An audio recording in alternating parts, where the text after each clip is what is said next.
Well, guys, so the time has come, and we are back into probably one of my favorite times of the year. I would like to say that springtime, or I guess early spring, is one of my favorite times of the year to be in because everything's starting to finally liven up. The trees are starting to get leaves on them, and the grass, well, sadly, the grass is still brown. But we do have a lot going. Gate. Is it stuck? Well, again, with these gates, I swear. But we have a lot going on for us today, so let's get a quick cover on what we're going to be. So let's get a quick cover on what we are going to be doing today. So the first thing's, jeez. So the first thing is first. We need to get our cows fed right now, and I'm already struggling already today, so that's not a good sign. Let's get this bale dropped off in here real quick, like that. And there we go. Well, there we go. Yeah. Okay. Yeah, go get that food. Go get that food, girl. But we got a lot going on today. So because it is spring, that means that we have tillage. It's not quite yet planting season. We're looking at like April and May time frame to be able to get some planting done. So it is March right now, 8:45 in the morning, and we have $42,746 in the bank account. And I find myself all the time telling myself like I need more money, and I really wish I had some more money. Because $42,000 is not going to get us too much. And I got a lot of things I want to get accomplished this season. And, well, it's mostly big things I want to get accomplished. And with the equipment I have, like, I'm getting bigger tractors, and the equipment's getting, at least the tractors are getting bigger. Combine's still, well, it's still sitting over there in the field. Look, my tractors are getting bigger. So if I run over here real quick, like we have a 280 case Magnum, and right now the only thing that I have to, well, basically get pulled by that is, well, where is it actually? Oh, disc, where you at? Ah, here it is. I left it in the field.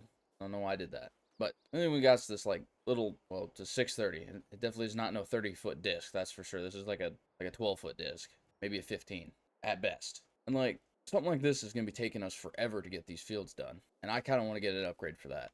And also this year, I still want to go through and I want to get some anhydrous put down in the ground. But again, we were kind of like really slacking in that money department. So I guess first things first, since it is that time of the year and we are able to get some grain sold. I don't remember exactly which one it is. This one. So we have soybeans here, and then we have corn here. Right now we have, I think, probably about 2 truckloads of soybeans that we can get sold. So let's get ourselves hopped up in here in our truck, get it all started up, and I think the best way for us to do is to go around we're going to go around our little drive over conveyor here and hopefully not run anything over. Can't really see through the mirrors. We're just going on a prayer. But let's get ourselves turned around here real quick, and we're going to get ourselves loaded up. So as you can see, we have the vertical auger coming out of our grain bin here, our 30-foot suit grain bin, and it is going right into our mower trailer. And I guess we don't have hopper fill, so we're just filling up the whole trailer just like this. And I think that will do it. So we got, I think, one trailer. I think these are like 1,100 bushels. Yeah, we're sitting at 1,135 bushels. Oh, hold on. I might have forgot to put the tarp on. Whoops. All right, now that we got the tarp on, we can get heading to the co-op and get these soybeans sold. And we're just leaving the co-op here, and $57,793 plus a $4,645 environmental score reward is putting us at $105,184. Man, if we just keep this up, we might be able to get, if we just keep this up, we might be able to afford pieces of equipment that I want to get this year. Now, granted, I am still waiting for my insurance claim on my combine to come in because we still need to get one of those before this next year's harvest season. So I'm still waiting on that. I don't know when that's going to be coming in. I should probably get in contact with my insurance adjuster, like maybe see when that's going to come in. I don't know. Like they were expecting like a 4-month turnaround on that, and I think we're sitting at, well, that happened back in, what was it, November? No, December. I think that happened in December. So we're still looking at like 3 months. So we might be able to wait one more month, and we'll see what happens. Get in there, you darn beans. Let's go. Hurry up. How are you like? How was I doing that? Whatever. Let's get this last load of beans taken to the co-op. Get it all sold. See what we have for a total in the bank account after this, and then depending on how that goes, we're going to get ourselves heading to the dealership. And they've gotten a fair share of selection of new equipment that has come in, so I got to go get a look at that and see what we can buy. Also, the wife's not going to be too happy because I think she wanted to go somewhere this year, but hey, the farm is more important. Don't tell her I said that, though. But I think what we're going to do is we're going to continue to make our way to the dealership. So we got ourselves inside of the 2080 Magnum. You know, I kind of forgot about those bales over there. Oh, let's get our flashers on. We're on the highway now. So while I was making the drive, I really haven't seen anybody out in the fields trying to get any work done this year, like so far this year anyway. Like everyone's kind of just letting things go, and we're just gonna be the first ones to kind of tackle the field.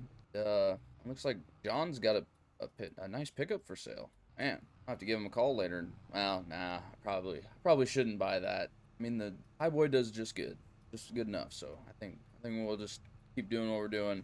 I don't really need to buy that, or maybe I do. Maybe I should just turn around and go get it right now. I don't know. Let's get heading to the dealership.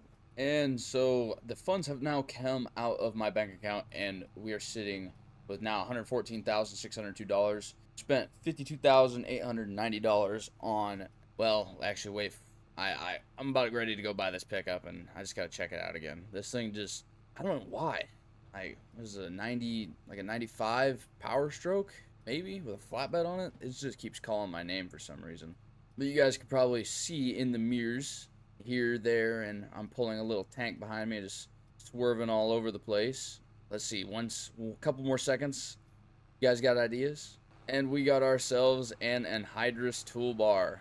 And it would just be wrong of me just not to get it in case I ate red, of course. And then I got myself my little pup tank, or my pup trailer, my anhydrous trailer, I guess is what I should say, to pull behind it. So I'm pretty sure this is the, this is actually like a 35 or 36 foot side dresser. I was gonna go and I was gonna get the cultivating one as well, but then I also have my cultivator that does just as fine. I think I'm gonna sell that John Deere and maybe get something a little bit bigger. But I'm also gonna try to do a little bit more no-till nowadays because there are new planters coming out, and I do have my eye on one. But I'm gonna probably get that when planting season comes around. But we do need to get ourselves pulled up over here at the co-op, and I need to get the tank filled up with anhydrous. I don't know if the toolbar is going to fit underneath here, but here's hoping, I guess. Oh my goodness, that's gonna be so close. Oh, well, yeah, we're okay. We made it, guys, without a problem. Okay, let's get, should be able to just pull these hoses over, and I'm pretty sure they connect here onto the top of this tank, and we should be fine. Man, anhydrous is expensive. $4,826. Why? Tell me why, please. And I wish I would have known it was that expensive. Crap, I probably would have, like, caved and bought myself a sprayer instead of buying a $50,000 tool or anhydrous setup. I mean, come on now. Could have bought myself a piece of crap used Best Way sprayer for like $20,000 and then bought myself fertilizer and saved myself a lot more money. Okay, so let's give ourselves a little bit of a once over before we get everything going. So it looks like down here on the backside, so here's where the anhydrous gets kind of like shanked into the dirt. So it goes down and it just kind of like just filters its way through the hose, comes down in the ground, and that's how we apply our anhydrous through. Now the cultivator version of this would have some discs here on the other side as well. It does have some up on the front, but I'm pretty sure that's just to open the ground or break it up a little bit before this ripper comes through and drags it through the ground. Then over here we have the anhydrous. It's just oh, the tank on? Let me check if the tank's on real quick. Let me get the tank on. Okay, there we go. So the tank is on now. We should have anhydrous flowing through our hoses. Let's get this valve turned on here real quick as well. Oh man. Oh, I just breathed a lot of that in. Holy crap. Alright, hold on. Let's get that put in the ground. I think we should be good to start putting anhydrous in. Holy crap, that is we're putting smoke down, and we're not putting anhydrous down, we're putting the smoke to her. Make sure we got the right nitrogen levels, so we are putting, let's see, anhydrous ammonia application. We are detecting for corn on sandy loam. So I'm just going to be going through, and I'm going to be putting this on the fields that I had soybeans in last season. Well, I did have corn in this field last season, but we're going to be planting corn here again. We're just going to make sure that we go through, and I know that this field was corn. Well, actually, no, that one, yeah, that field was corn, and then the one off to the other side, those were all soybeans. So we're going to get those ones side dressed as well. And then we're going to make sure that this next year when we go to plant, we don't need to buy any chemicals except for herbicides. So I guess sadly we do need to go through and probably get everything sprayed, so we are going to have to call the co-op. Now in the process of me getting these end rows done, well, the headlands, I guess you should say. I could say, not you, but me. I guess I could say that. Um, I kind of forgot, so I was thinking about something, and I was gonna say it earlier, but slipped my mind, of course. But our cows. So you guys are probably wondering, when are the calves coming? Like, I'm wondering the same thing. But then I got to thinking, we moved the cattle over. They weren't bred until like rough. Well, they weren't even mature yet. So I kind of forgot that I think they were like 14-month-old yearlings. So they're basically yearlings, and they have to be 18 months before they reach their maturity date to be able to produce calves. And I completely forgot that, well, my cattle were not old enough. So it's currently March, and we finally just now hit that maturity level for the cattle to be able to start producing calves. Now the one thing is now we have to wait 9 more months. I know, 9 months. So it's March. That's April, May, June, July, August, September, October, November, December of next year. Well, December of this year, not next year. You're telling me that I have to feed these cattle for another 9 more months before they even start making me money. They have been costing me more time and effort in just keeping them alive through the winter than they have produced me any money whatsoever. I mean, what kind of crap is this? I feed them, I water them, I go out and cut them hay and give them cornstalk bales to use for shelter belts. I'm out here just treating them like a child, and they can't even give me a calf. Also, another thing, guys, if you guys haven't already, please be sure to smash that like button, leave a comment, and if you haven't already, please be sure to subscribe to Midwest Ag for more content, as we are on the way to 10,000 public subscribers by the end of this year.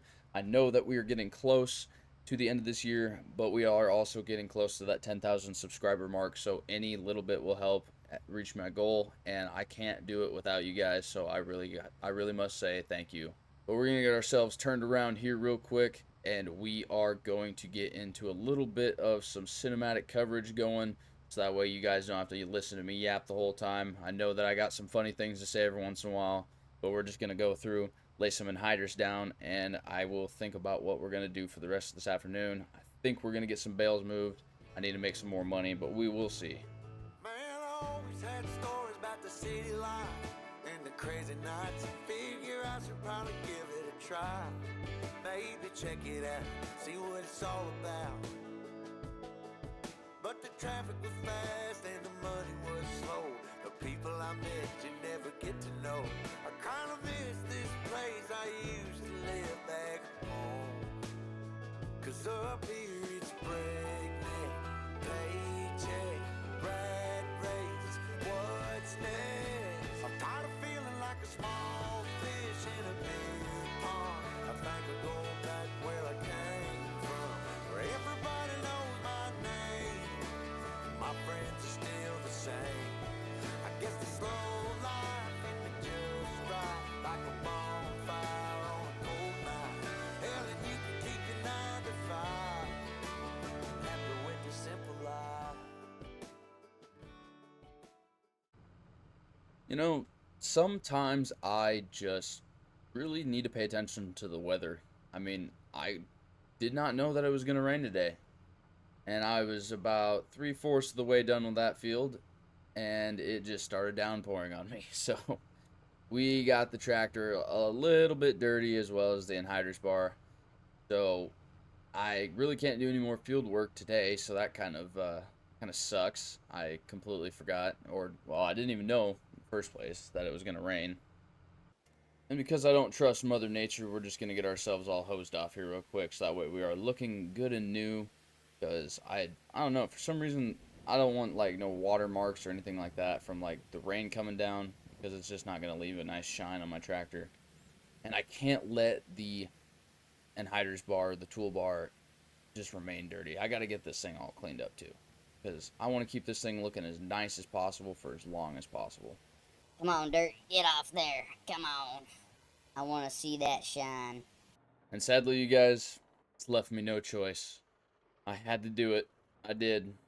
I bought the Power Stroke. The rain was all like, the rain kind of ruined today, so I just made a run over to Josh's, and well, yeah, we bought it. $12,000. We got ourselves, and it is a 1996. I thought it was a 1995, but it's a 1996. Got ourselves a 1996 Power Stroke flatbed. The part that really sold me is the ranch hand. I mean, you cannot go wrong. Well, you can miss a turn, that's for sure. Oh man, that suspension is rough. But you cannot go wrong with one of these pickups. Like the 7.3 is a like almost virtually semi almost kind of sort of indestructible engine. I have seen a couple of them blow up before, but let's just hope this is not one of those ones. Oh yeah, this thing handles nicely. We're going 80 mile an hour on these back roads. Let's go. Reminds me of back home. Woohoo! Oh my god. Oh. Don't worry, I didn't almost wreck the pickup. It's fine. It's fine. There's not even a scratch on it. We're good. We kept it on the road just fine. I think it's time that we get this pickup, like, get some work put into it. Had enough joyriding. Let's see if this pickup actually has what it takes. We're gonna get this thing all loaded up with like all these straw bales. I think it's about time we sold them. I probably was not gonna get anything done with them because I really have no use for them. I was gonna use them for bedding, but I also have corn stalk bales, and those do just as good for bedding as these straw bales would do. So I think this is just fine. Oh, wrong way. Oops. Get off there. What are you doing? There we go. I gotta push you up. Come on now. But should be just as easy as that to get all these loaded up. I don't know exactly how much they're going to be selling for. I've not sold straw bales yet, or for a very long time, I guess. I don't know. I'm going to be about as shocked as you guys will be when these things sell. I probably imagine go sell them. They're like, yeah, these things aren't worth crap. They've been sitting out in the rain for too long. Come on, dude. I've only been out in the water or out in the weather for like, well, since last year and whenever I did oats. I don't remember. When was that? Like October? A long time. I would 100% understand if these were not worth crap. But then I would be very upset that they were not worth anything because I've also been sitting here waiting for them for a long time. Hey, that's not that bad of a bale stack. I had honestly thought that, well, this was going to look 100 million times worse than what it looks like. So, let's see, how even is it? So we got right on the edge of the green stripe there. Eh, okay, never mind. It's terrible. Don't look at that. Ooh, actually, before I forget, I gotta make it official and get the fuel tank put on here. So we just transferred the fill right. I think this is, I don't even know how many gallon fuel tank this is. 100 gallon fuel tank, 110 gallon fuel tank, I don't remember. But we transferred from the, almost said the 7.3. This is my 7.3. I transferred it from the 73 Ford, and now I got it on my 7.3 Ford. Now, I can never get these trucks confused because they all have 7.3 in them. Just kidding. The one's a Highboy, 1973, and this one's a 1996 7.3 Power Stroke. Very, very big difference when it comes to power. And good thing I have a headache rack on this truck because I would have just smashed the cab and basically totaled the pickup. Oh man, let's get ourselves to the bale sell point. Get a couple of these. Well, most of the straw bales. I think I got all but like 6 of them or 4 of them. I don't remember exactly, but get all these sold and then see how much money we got left. So right now we're under $100,000. Let's see if we can get ourselves at least over 100,000. I just really feel like this rain is just not gonna let up anytime soon too, which is kind of a bummer, honestly. I mean, we haven't really been able to do too much today, and I'm kind of really upset about that. I mean, once we get these bales sold, I think I'm gonna just check the weather app and see like exactly how long we gotta wait. Oh, the bales sold for just a little under $20,000, so not too bad there. Let's get our weather app up here real quick and see exactly what we got, how the weather's gonna be looking for today. Okay, so that's not bad. So you can see right now it's March, 59 degrees wind speed and direction of 8 miles an hour out of the east, or the wind's blowing to the east, I guess. And we have rain until 12 o'clock. So I would say probably around 2 o'clock. We go over here a little bit more. The weather's going to be warming up just a little bit, be in the 60s. So I think we might be able to get some other things accomplished today. Well, finally, fields dried out enough. I guess it didn't rain too much. I mean, they dried out in a couple hours after it got done raining. Well, about an hour and roughly 30 minutes. So we just got done putting anhydrous over in the field that we had oats in, and we have this field over here, but I want to get a little bit more done today. I need to get some grass cut as well, because that is kind of oh, we need we need hay for cattle, obviously.